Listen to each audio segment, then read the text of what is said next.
Naimbag nga agsapa. Kada tayong amin ako. Good morning. Magandang araw po sa ating lahat. Ako po ang inyong lingkod, nag-iisa, walang iba, Tita Ara Cutter, the one and only Ikit ng Bayan. At narito muli ang isang episode ng inyong pinaka-aabangang every Wednesday na programa. Walang iba po, kundi ang boses ng mga kagawaran ng ating pamahalaan. Narito po tayo ngayon sa Region 1, partikular po sa probinsya ng Bantay, Ilocos Sur. At makakapanayan po natin walang iba kundi ang kanilang OIC dito po sa DPWH, Madam Mary Jane Etrata. Naimbag nga sa pa kanya, Madam.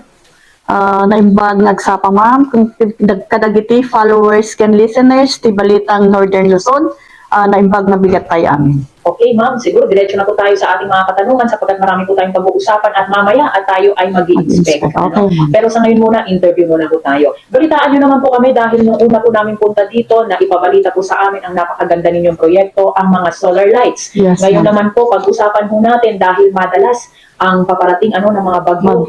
At meron pa ata ulit tayong inaasahan. Sana naman hindi na, pero wala tayong magagawa dahil yan po ay weather lamang. At dahil dyan, tanungin ko na, ang isa sa mga proyekto ng administrasyon sa kasalukuyan, ang flood control. Ang flood control po natin ma'am, yan po ang mga priority projects natin. Yung mga natin, yung mga contractors natin, ginagawa naman lahat nila ang kanilang makakaya para matapos ang mga projects natin on time. Yun nga lang, ma'am, kung inyong papansinin, meron na lang po tayong 3 buwan bago po matapos ang taon. Ina-expect po ba natin na sa lahat po ng flood control na meron tayo sa taong 2024, matapos po ito? Kakayanin po natin ma'am. Kasi yun naman po ang mga priority projects natin ngayon. So far, balitaan niyo naman kami, ma'am, ilang flood control ang meron po tayo? Marami ma'am. Marami kasi. May mga ongoing projects na pero patapos na. Okay. Patapos na po kasi lahat. Sa tingin niyo, ma'am, ano ang dahilan ng pagbaha sa ating bayan? Meron po ba? Climate change na siguro mga yan, ma'am. Di ba ang issue natin ngayon is climate change. Kaya yun na siguro. Ma'am, so ibig sabihin po ay hindi naman dahil lamang sa basura at disiplina ng tao. Climate change na rin po. Climate change na rin. Saka dapat yung mga constituent natin, yung mga tao dapat aware sila sa mga nangyayari na ngayon. May kooperasyon din po. May cooperation. Yes, ma'am. May Cooperation. pagkakaisa. Yes, ma'am. Yes. Dahil sila din naman po ang maapektuhan Maapektuhan. kung sakali po na mabaha tayo. Yes, pero ma'am. huwag naman sana. Yes. Parang kumbaga, ang dami-dami namang nating proyektong ginagawa para sa pagbabago. Pero Yes. bakit kaya minsan talaga hindi natin mawari ang panahon? Yun nga rin, ma'am. Hirap. Opo. You cannot predict yung mga nangyayari ngayon. Yes, ma'am. Gaya na lang ng mga ibang flood control. Kahit hindi na inaabot man ng tubig noon, ngayon inaabot na. Yes, ma'am. Okay. So, ma'am, ano po yung ibang measures na ginagawa ko natin para nga po hindi tayo mapunta doon sa dilema na yun? Yung mga tao namin, ma'am, bago kasi kami mag-program, pumupunta sila sa site, nagtatanong-tanong sa mga constituent, yung mga tao, yung stakeholders natin, na kung yung area nila is flooded or not. Kaya ang ginagawa nila, dapat pag-aralan mabuti kung ano ang ilalagay doon ng flood control. Oo naman, kailangan talaga ng pag-aaral. Yes, ma'am. Visibility study, Yes, ma'am. Hindi lamang dahil sinabi ni ganito. Oo. Dapat pumupunta rin po tayo, ini-inspect Yes, natin ma'am. kung talagang ito'y pangangailangan ng tao. Yes, ma'am. Ngayon, ma'am, dahil napag-usapan naman po natin ang flood control, madako naman po tayo sa ating susunod na pag-uusapan dahil napansin ko po, mukhang ito talaga yung kailangan ng karamihan dito sa Region 1. Ito pong request ng aspalto. Aspalto. Yes, ma'am. Sa ngayon, ma'am, ang natitira na lang po namin, konting materials na lang, yun na lang po ang pinang-repair nila, pinang-re-rectify doon sa mga asphalt natin. Kaya hinihintay pa namin yung next na punta na darating. So ibig sabihin po ba, ma'am, meron naman po palang ongoing? Meron, ma'am. Oo, pero hindi pa ito lahat. Yes, ma'am. Oo. So, aasahan natin next year, tuloy-tuloy ito. Tuloy-tuloy na po, ma'am. Ngayon malaman ko na rin po, ma'am, dahil asphalto naman ang ating pinag-uusapan, ano kayang dahilan kung bakit ang ating road talagang nagka-crack na dahil ba sa init ng panahon? O ano ba, ma'am? Ano na kasi mo, yung asphalt natin ngayon is matagal na rin yun. Kaya may yung pinopropose ng maintenance engineer namin dapat by next year yata magre-request kami ng pondo para sa overlay ulit. para mapabago na. Oo, kasi parang nabalitaan ko atang isang rason kung bakit po nagka-crack yung mga road natin dahil na rin po sa bigat ng mga Yes, truck ma'am. na Yes, dumadaan ma'am. for delivery ng kanilang mga goods sa iba't ibang bayan. Yes, ma'am. Pag minsan pa nga, hindi mo napapansin sa checkpoint pala, overloading na yung Overloading na, yes, ma'am. Oo, dako naman ho tayo dito po sa ating FMR, yung ating mga farm-to-market Farm-to-market road. Yes po. road, yes, Kamusta po? May mga ongoing projects na tayo ngayon, ma'am. Lalo na yung mga DA, DAR projects. Ongoing na po silang lahat. Marami naman po tayong projects ongoing. Opo. Patapos na rin. Ay, patapos na. Yes, ma'am. Ma'am, ilan po ang proyekto natin na farm-to-market road? 2024, we have 7 projects. Wow. Yes, ma'am. Oo. Ito po yung request mula po sa mga barangay, kay Mayor, gano'n, Yes, ma'am.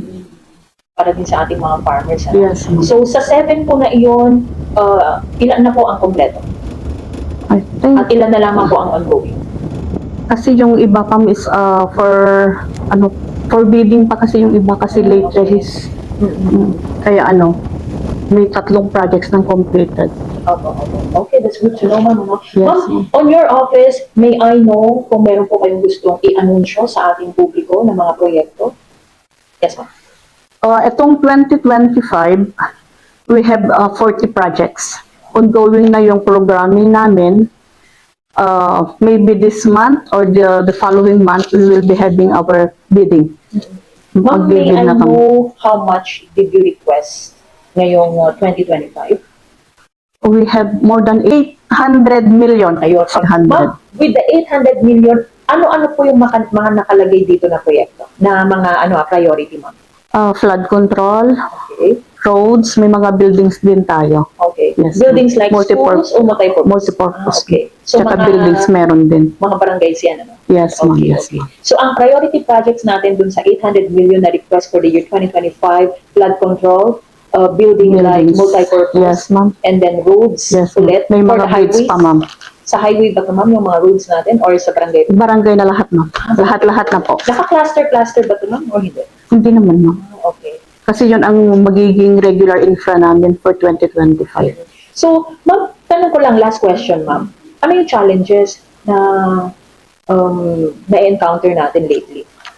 Marami, ma'am, kasi kapag yung mga, sa planning section kasi namin, kapag pumupunta sila sa site, siyempre, tatanungin kasi nila dun sa mga end user kung okay ba itong project na gano'n. Tapos pagdating ng implementation, yung mga end user or stakeholders, ayaw na nilang papunta doon. Okay. Yung project na What yun. kind of specific project kaya, ma'am? Example lang. Kasi may iba kasi ma'am buildings, ganun. At saka roads, lalo na sa farm to market roads. Oh. Yes, ma'am. Lote kaya nila, ganun ba yun? Siguro ma'am kasi yung road right of way namin kapag okay na sila, andun na.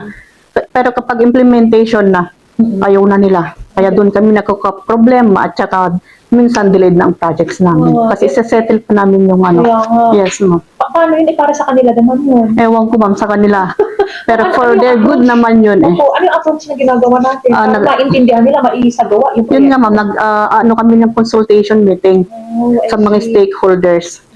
In-explain namin para naman sa kanila yon Yes. para yung mga lupa nila is with high tataas yung value. Tama. Pero kung minsan naman ma'am, may mga tao naman kasi na hindi maintindihan. Okay. Yun nga ang problema namin. Okay. Mm-mm. When it comes to the buildings, ma'am, ano yung mga challenges po doon sa mga buildings? Ano bang klase ng building? Multipurpose building ma'am, ganun. Ayaw ba nila yun para pag umuulan, kahit may event sila, nandun sila sa loob, safe sila? May time kasi ma'am na yung lote na pagtatayuan nung Sa kanila na naman. sa kanila kaya ang inaano namin is yung deed of donation para naman safe naman kami. Opo. Ayun lang, Anyway, ma'am, with all of these challenges, I know that you have a message sa ating pong mga constituents. What is that message? Dito po sa DPWH, Ilocos Sur First District, dito lang po kami. Kung may problema o tanong kayo, willing kaming lahat ng mga questions sasagutin namin. Yes, ma'am. Alright? Isa na naman po mga kabulungan na edisyon po ng inyong programang Ang Boses ng mga kagawaran ng ating pamahalaan. Dito lamang po yan sa Balitang Northern Luzon. Harinawa ay meron kayong natutunan na mga impormasyon na maaari niyo pong i-apply sa inyong sarili o dili naman kaya ibahagi sa inyong kapwa. Ako po ang inyong lingkod, nag-iisa walang iba, Tita Ara Carter, the one and only ikit ng bayan. Mabuhay po tayong lahat. Thank you.